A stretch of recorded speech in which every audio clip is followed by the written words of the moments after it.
Allez, les 9h du mat, on se casse au festival. Il y a 3 films au programme dans 3 cinémas différents et il fait encore moins 8 degrés au petit matin, ça pique à Berlin.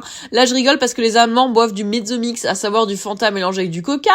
Puis je retourne dans cet immense Uber Eats musical et ses sièges pas confort.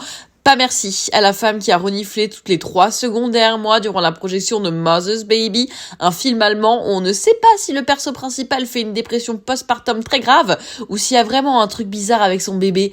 C'était trop lent, dommage, parce que le film avait plein de qualités. Donc je reprends le bus, je retourne au centre, je mange un bout parce que j'ai le temps, je vous montre le tracé du mur de Berlin et je vais charger mon portable dans un endroit absolument bobo qui n'existait pas il y a 5 ans. Mais du coup c'était pratique parce que il y avait des prises et regardez, dans cet endroit, on peut même manger des huîtres. Si c'est pas formidable, ça, on n'arrête pas le progrès. Je retourne alors au Berlinale Palace pour la première présentation d'un film norvégien en compétition sur l'histoire d'une jeune femme qui fantasme sur sa prof de français. Oui, je fais exprès d'insister.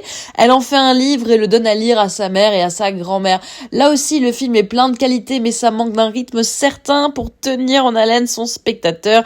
C'était un peu dommage, j'ai trouvé, je me suis un peu fait chier, si je peux vraiment être honnête. Regardez comme ils étaient beaux et bien habillés, les Norvégiens. Ah, ils étaient contents. Je reprends alors le métro bondé, cette fois-ci, direction Alexanderplatz.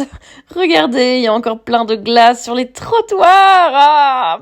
Puis c'est l'heure de mon désormais traditionnel apéro de 18h et me voilà qui entre enfin dans une salle très confortable. Quelques rangées à peine sont équipées de sièges en cuir, de fauteuils en cuir, qui sont inclinables. On peut remonter les pieds et baisser le dossier. Y a pas mieux pour s'endormir si jamais le film est chiant. Et ce soir, j'avais quand même envie de vous filmer le logo du festival qui apparaît avant tous les films qui sont projetés. Et je vous avoue qu'à chaque fois, ça me fait un petit frisson. Vous pouvez pas savoir. Le mot allemand du jour, ce sera komisch, bizarre, pour faire référence à Honey Bunch, le dernier film que j'ai vu ce jour-là, et que je ne serais pas surprise de revoir dans les festivals de films fantastiques, car c'était un véritable film de genre.